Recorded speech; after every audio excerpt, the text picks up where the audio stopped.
My name is Julie, and I'm 30 years old. I work for a foreign investment company. My husband James has a job in services, but his contract is not stable because it gets renewed every year. This uncertainty makes us worried, especially towards the end of the year. James' family values government jobs a lot because his parents used to work for the government and his sister still does. They don't really respect my job in a private company. Since we got married, we've been living with his family, who always made me feel bad about working for foreigners in investment firms. The main goal is to make money and pay employees. Some people believe that those who work in private companies couldn't get government jobs, and if you work for a foreign company, it's because you couldn't find a job in a local company. James grew up thinking this way because of his family, so even though his job isn't permanent, he sticks to it because it gives him a certain status and salary. Once I asked James, who was feeling anxious about his job, if it's safer to have a permanent job in a regular company than being a temporary worker in a government job, especially towards the end of the fiscal year. He quickly replied, "If I'm not a civil servant, it's better not to work at all." It seems like my husband hasn't told his parents that he's working as a temporary government employee, so he keeps asking me to keep it a secret. Also, because of his British nature, he boasts about getting promoted. It's a lie I don't understand, but he wants to keep up appearances to his parents and sister. He doesn't show me his salary statement, but only a small amount is deposited into the account. I asked, "This is James. He's a section manager now. His salary must have increased, right? How much is it now?" My husband quickly replied with just 4 words, "You can earn so much these days." I know I earn a good amount, but I'm not sure how it compares to what a section chief civil servant makes. I work as a bond trader, and most of my salary comes from commissions. Lately, I've been making consistent profits, so compared to other employees and companies, I earn quite a bit. When my husband mentioned the amount of money, my mother-in-law looked impressed, but she couldn't compare it to what people earned in her time. "But it seems James is doing well," she said proudly. His sister, who works at the city office, overheard our conversation. If he worked at the city office, he might be at the level of a division head. "Government jobs do pay well, don't they?" she commented. Seeing everyone's reactions, my husband looked even more uneasy. He seemed to regret bringing up my salary and swiftly changed the subject. "Let's not talk about salaries anymore. By the way, someone from the housing company visited recently. Are we considering renovations for this house?" He changed the topic. A sales rep from a housing company had indeed paid us a visit. Sensing my husband's train of thought, I decided to go along with the topic of home renovations. As for remodeling the kitchen, we were, but my mother-in-law cut me off abruptly, shouting, "Stay out of family matters. You're just a daughter-in-law. Keep quiet and do as you're told." She glared at me with a stern look. It seems like she's always unhappy with what I say and do. The main reason for her dissatisfaction seems to be that I'm not a government worker. She's particularly bothered by the fact that I manage my husband's salary and give him an allowance. My mother-in-law thinks my husband earns a lot, and she believes I control all of his money. But in reality, most of his salary goes towards his personal expenses, and our living costs are mostly covered by what I earn. As for my sister-in-law, she doesn't contribute anything to our expenses. You're taking money from an elderly couple who only have their pension. James earns a lot, so you're not struggling, right? She says, without any intention of helping out. Living in my husband's family home means we don't have to worry about paying rent, and we can manage with just my salary. But the atmosphere at home is undeniably tense, unable to join the conversation about the housing company. I hurriedly cleaned up the kitchen after dinner. Neither my mother-in-law nor sister-in-law offered to help with the housework. After finishing my job, I rushed back home to cook, clean, and do laundry without a break.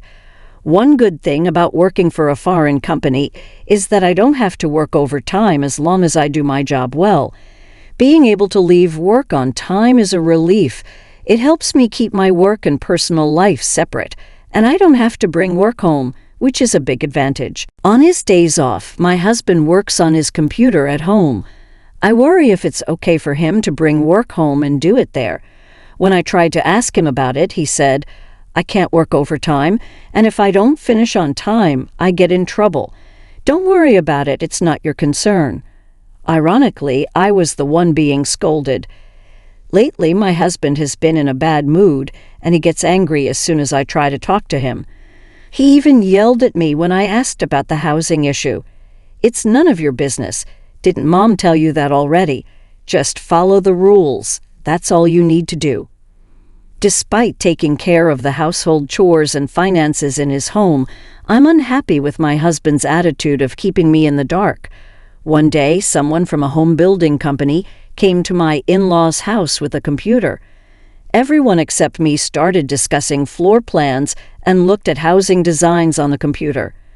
When I tried to see what they were doing while having tea, she yelled at me, "You don't need to see this.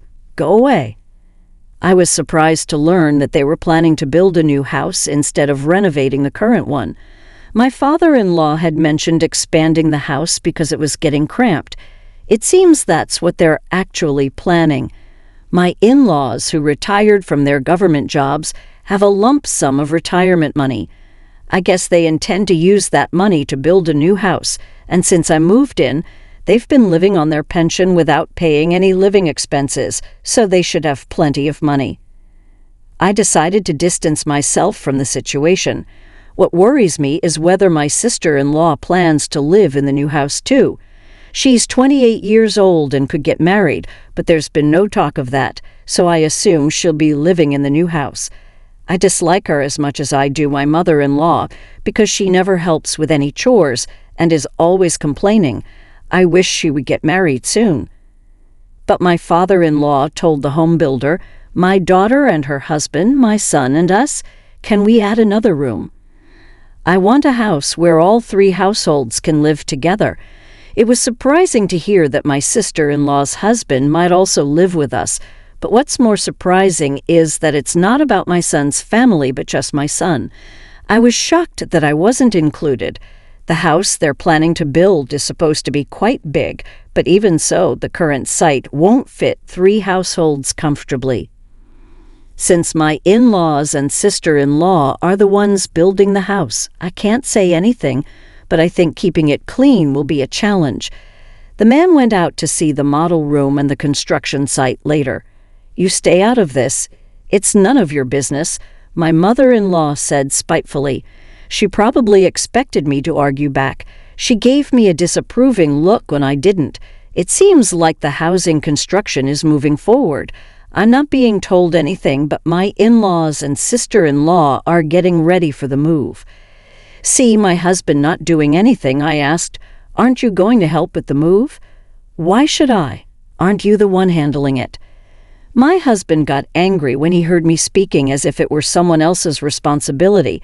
I'm confused why he's getting mad when I don't even know when or where we're moving. Later on, whenever I had time, I started preparing for the move, but I packed our belongings separately. I was tired of my mother-in-law's attitude, and I was also feeling suspicious about my husband because of the new house. "When are we moving?" I asked my husband to confirm. "Just get ready. You'll need to know, that's it," he replied, from conversations during meals. I gathered that the move was probably happening soon, but strangely, they're not telling me anything. Do they see me just as a housemate? I only found out about the move when the movers arrived. As I rushed, we started cleaning up the breakfast dishes. "Leave them. We'll buy new ones. By the way, do you plan to move into the new house with us?" my mother-in-law asked. In that moment, I realized they were purposely excluding me from discussions of the new house's layout and keeping me in the dark about the moving day. It was all part of their plan to kick me out of my in-laws' house. My husband, standing behind my mother-in-law and laughing, didn't say anything. He probably agrees with them. I had packed my things separately from my husband because I had a feeling this would happen. Now I'm being faced with hatred. From now on, only the family will live here. Do as you wish, my mother-in-law said, looking displeased. My sister-in-law, looking worried, probably thought I begged to come with them while crying. Not happy with my reaction, my mother-in-law snapped, "Anyone who relies on someone else's earnings should leave now. James will build the new house and pay off the loan with his salary. We don't need a freeloader," she yelled angrily. I was actually the one planning to leave. When I heard about the mortgage repayment coming from my husband's salary, I had to hold back my laughter. It seemed my husband hadn't been informed by his mother about this plan. He looked surprised but realized he couldn't contradict his angry mother, so he just remained silent. It seemed his parents believed they wouldn't need to use their retirement money, and instead their son would pay off the loan and build a new house. I found it intriguing how they planned to handle the loan repayment, so I informed them with a smile, "Got it.